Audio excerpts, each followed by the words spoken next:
Hi everyone, welcome to my channel Inside Accountancy by Shakun. Accounting made easy for you all. Subscribed or not subscribed? If you haven't, please do so. It really would motivate me. And do not forget to hit the like button as well as the bell button because it will really motivate me to put on more content for you all. In this video, we'll be talking about chapter 14 of T.S. Grewal, that is depreciation. In this video, we'll be talking about the meaning and characteristics of depreciation, what are the various reasons and causes of depreciation, the various objectives of depreciations, the factors affecting that, the various methods of recording, as well as charging depreciation. So all these topics we are going to talk about one by one. So let us first talk about the meaning and characteristics of depreciation. Now, what is depreciation? According to ICMA, Institute of Cost and Management Accountants, London, depreciation is the diminution in intrinsic value of the asset due to use or lapse of time. Now, if you look at this definition, I'm going to highlight certain terms here. It is the diminution in the intrinsic value of the asset due to use or lapse of time. So basically, depreciation means the fall in the value of an asset, or it is the decrease in the value of an asset. Which asset? It may be the increase in the value of any fixed but tangible asset. Now, why there is a decrease or fall in the value of an asset? Now, it may be due to the lapse of time or the efflux of time, or due to use, due to wear and tear, due to obsolescence, or due to any accident. So, in a nutshell, depreciation means the fall in the value of a fixed tangible asset because of its usage or wear and tear or passage of time or obsolescence or accident. Depreciation, it means the measure of exhaustion of the effective life of an asset from any cause during a given period of time. So depreciation basically is a part of fixed asset which basically has expired. Why it has expired? Because of being in use or because of the passage of time, as I just said. It is charged on all the fixed assets except land. Why? Because unlike other fixed assets such as machinery, etc., land has an infinite economic life. And generally, in case of land, we use the word appreciation because the value of land normally increases over the period of time. So, what are the characteristics of depreciation?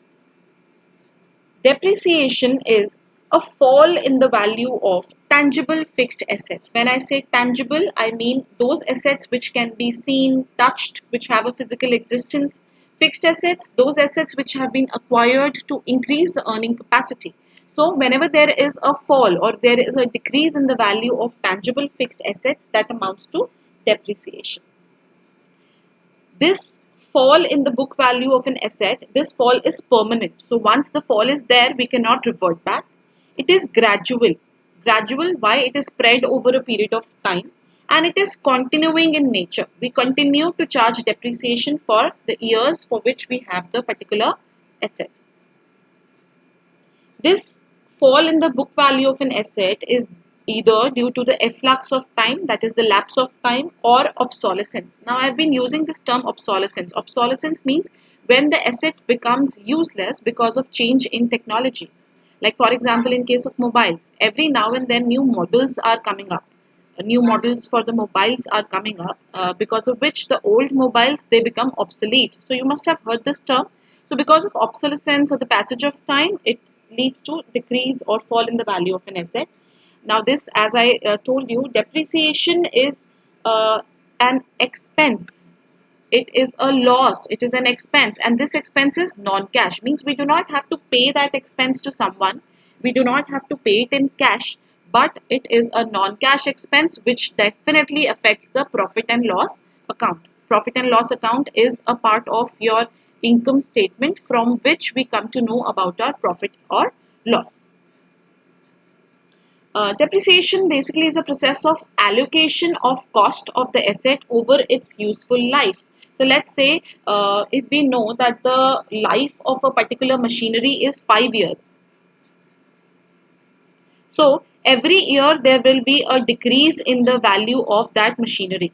So for 5 years, we are going to spread that decrease for 5 years. Every year there will be a fall. So it is a process of allocation of the cost of the asset. The total cost of the asset is allocated in all these 5 years where it is decreased.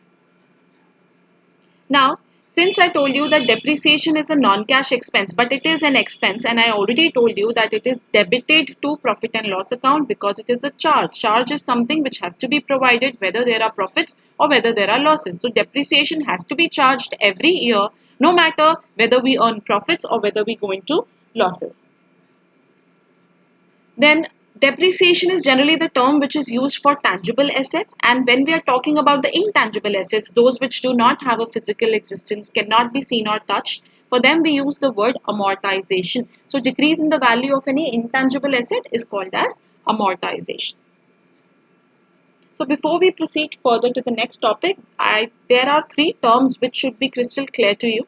That is depreciation, amortization and depletion. Depreciation, as I told you, it is the decrease or the fall in the value of a tangible fixed asset. Amortization is the term which is used in case of intangible assets. So whenever there is a fall in the value of gradual and systematic fall or writing off of intangible assets, that is referred to as amortization.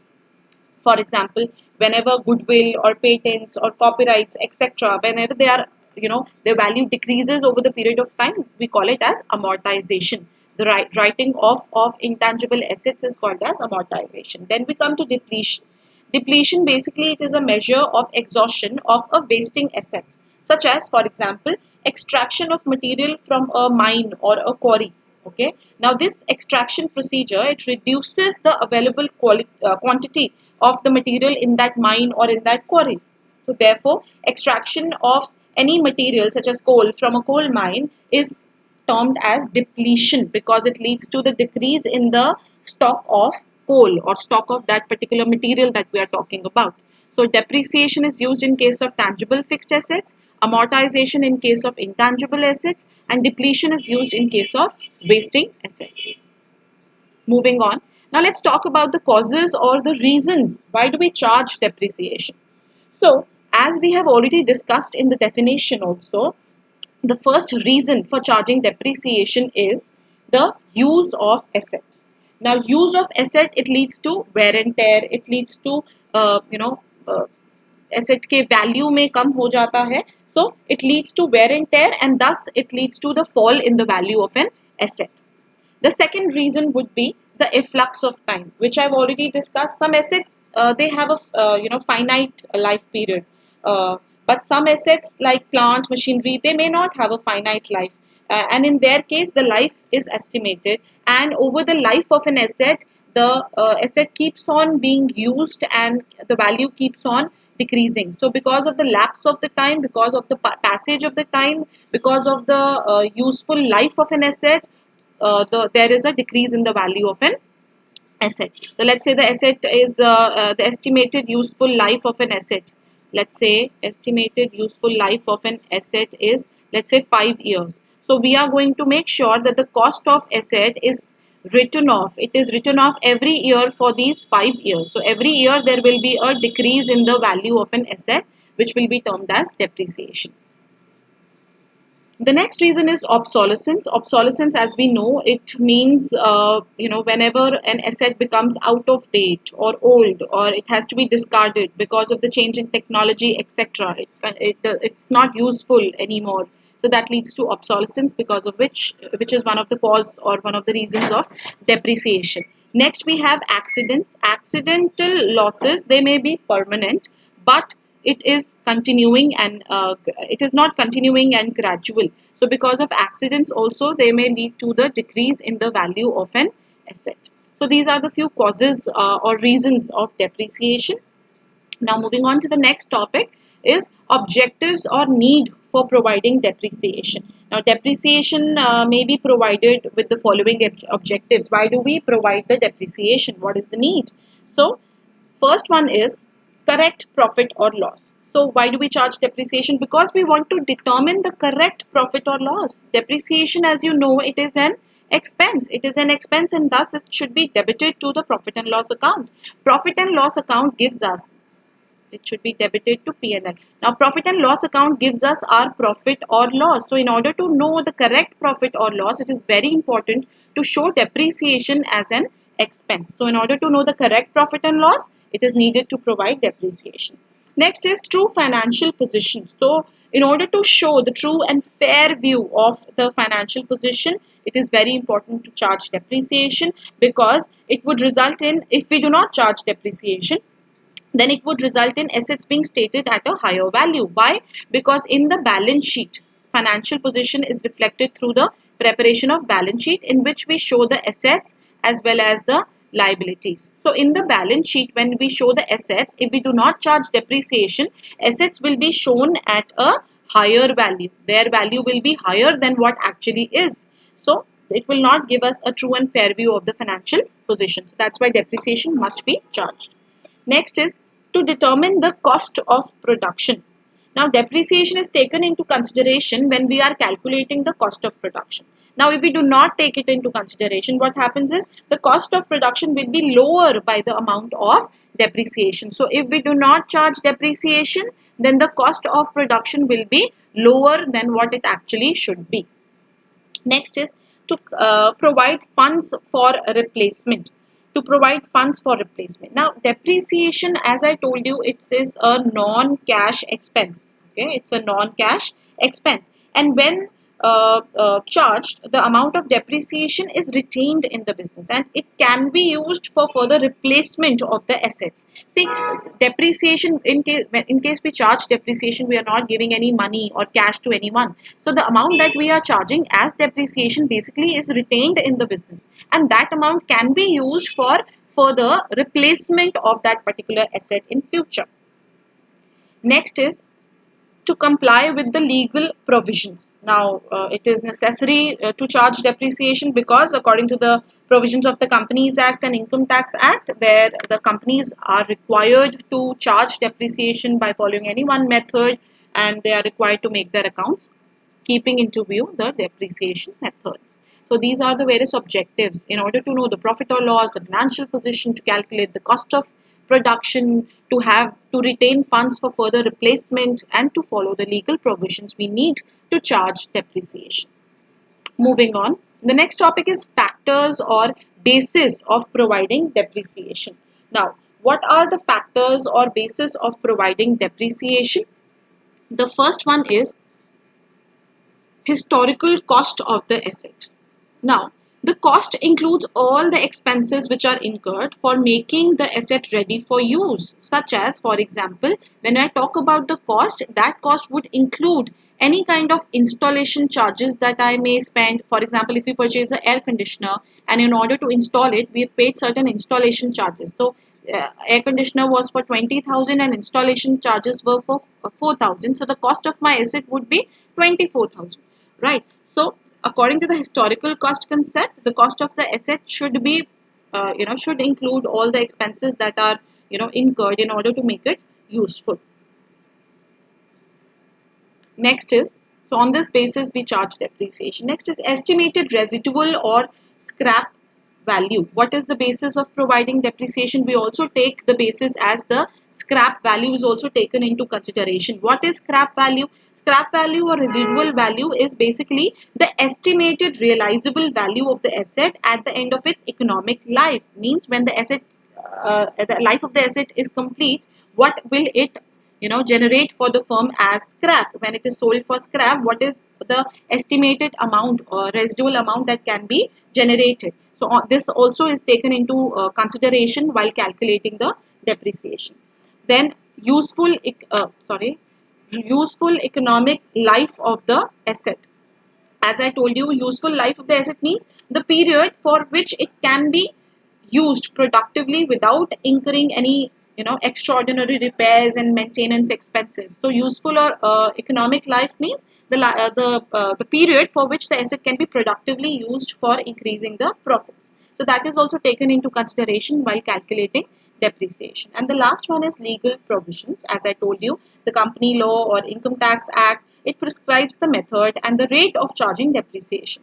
So while we determine the amount of depreciation, the legal provisions should always be kept in mind. So we were talking about the basis, that what all factors should be kept in mind for providing the depreciation: the historical cost of the asset, which should include all other expenses which are made in order to make it useful, that should be considered. Its estimated life should be considered. The scrap value should be considered. Estimated life of the asset should be considered, and finally the legal provisions should also be considered. Then moving on to the next topic, that is methods of recording depreciation. Now recording means how we are going to show depreciation in the books of accounts, how depreciation is shown in the books of accounts. So there are two methods for that. First is depreciation is charged to asset account, and second is depreciation is charged to provision for depreciation account. So in the first method, we are charging the depreciation to the asset account, directly to the asset account, and in the second method the depreciation is charged to provision for depreciation. Now what will be the journal entries in such cases? In the first method, when depreciation is charged to asset account, what is the entry for depreciation? Depreciation being a loss, an expense, is debited, so depreciation account dr to, because it leads to the decrease in the value of an asset, so to asset. And why have we written asset here? Because depreciation is charged to asset account. So therefore our entry is depreciation account dr to asset account. And finally, this depreciation being an expense is transferred to the profit and loss account. So profit and loss account dr to depreciation. Profit and loss account is always debited for all the expenses. So that's why P&L account is debited to depreciation. Now in the other method, when depreciation is charged to provision for depreciation account. So what is the difference? As you can easily see the difference. In first case, our entry was depreciation to asset account. Why? Because it was charged to asset account. But here depreciation is charged to provision for depreciation account. That is why in place of asset we have credited provision for depreciation account. The second entry being the same, the depreciation is transferred to P&L account. Now what is provision for depreciation account? I've been talking about it and I haven't explained it. Probably that must be a doubt that must be coming into your minds. So provision for depreciation account is a kind of a provision that we make in order to account for all the prospective losses that we may suffer in future. Like it's based on the concept of prudence, since we know that in future we will suffer a loss due to decrease in the value of an asset, that is depreciation will be there. So we know this loss will be there. So we anticipate that loss and we create a provision. So we prepare the provision for depreciation. We keep on putting amount in that provision every year, and then when the depreciation is to be charged, that depreciation is charged from the provision account. Right? Therefore, our entry was depreciation account dr to provision for depreciation. Assets value is not decreased, but we are taking it out from the provision for depreciation. These are the two methods of recording depreciation. There will be more. These methods will be more clear when we talk about the methods of charging depreciation. After that, when we practically do a question, I'm sure this will be more clear to you. Moving to the last topic, that is methods of charging depreciation. Okay, so basically there are two methods of charging depreciation which are there in your syllabus, that is straight line method and diminishing balance method. Now, straight line method is also called as fixed installment method, and it is also called as original cost method. And diminishing balance method is also called as written down value method, or it is also called reducing installment method. Okay, right. So let's talk about these methods one by one. Straight line method and diminishing balance method. These are the two methods which are there in your syllabus. Okay, so straight line method. Under the straight line method, what happens is we calculate the percentage of depreciation on the original cost of the asset. So a percentage of original cost of the asset is written off every year. Written off every year means there is a decrease in the value of an asset, right? So a percentage of what? A percentage of the original cost of the asset is written off every year as depreciation. The depreciation in this case is uniform every year. So the depreciation, the amount of depreciation is uniform every year. It is same every year. Why? Because it is calculated on the original cost. It is also known as original cost method or the fixed installment method. And the amount of depreciation, as I told you, is same or it is uniform every year. The same amount of depreciation is charged. Now, if we talk about the rate is computed on the original cost. And how can we calculate the rate? Let's see the formula. So the amount of depreciation is equal to, in this method, under the straight line method, we need to calculate the amount of depreciation, which is equal to cost of the asset. Now this cost includes, we follow the historical cost concept here. So this cost would include all kinds of installation expenses or any kind of freight, etc. So any expenses at the time of purchase. Any expenses at the time of purchase are to be added to the cost of the asset less the residual value or the scrap value divided by the expected useful life. The scrap value will be given to you in the question, expected useful life will also be given, and the cost will also be given. You have to apply the formula and calculate the amount of depreciation. Furthermore, the rate of depreciation can also be calculated if asked in a question. How can that be calculated? The amount which we just calculated from the previous step, the amount of depreciation divided by total cost of the asset. According to the historical cost method, whatever is the cost of asset into 100 gives us some percentage, which is the rate of depreciation. So these are the two formulas that are used in case of straight line method. In straight line method, as I told you, every year the depreciation is charged on the original cost, right? That's why the depreciation is same. One more thing I'll just explain with the help of a graph here. Suppose on x-axis we are showing the years, okay? Let's say 2001, 2002, 2003, 2004, and on the y-axis we are showing the amount of depreciation. Let's say 5,000, 10,000, 15,000, and 20,000. Okay. Now, on the original cost, we calculate the amount of depreciation. Let's say the cost of the asset is equal to, let's say, 10 lakh. Okay. Okay. So the cost of the asset is 10 lakh. Now, 10 lakh at the rate of 10% would be, let's make that, let's make that 1 lakh. Okay. Because I've taken thousands there. So let's say the cost of the asset is 1 lakh. 1 lakh ke upar depreciation which we have to charge is 10%. So the amount of depreciation would be how much? 10,000. In this case, I've assumed that the rate is already given. So 10,000 is the amount of depreciation, which is the original cost. This 1 lakh is the original cost. The rate of depreciation is 10%. The amount of depreciation is 10,000. So every year the depreciation would be 10,000. We have calculated the depreciation on original cost. On original cost, the depreciation is calculated and it is uniform every year.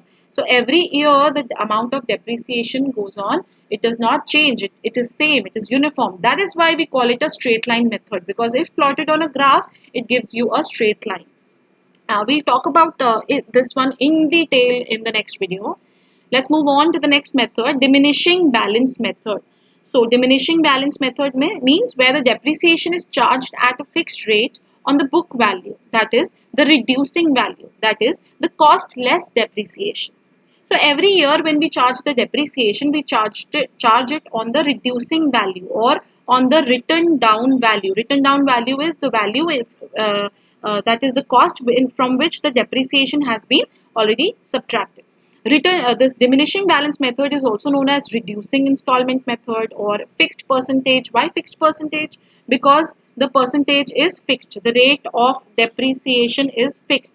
Why reducing installment? Because every year the depreciation goes on decreasing, the amount of depreciation. And why written down value method? Because depreciation is calculated on the written down value, that is cost में से depreciation minus करने के बाद.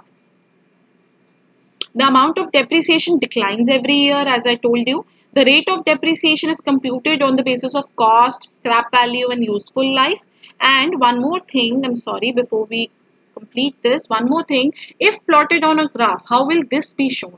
Let's say again, these are the years 2001, 2002, 2003, and here we have the depreciation 5,000, 10,000, 15,000, and let's say 20,000.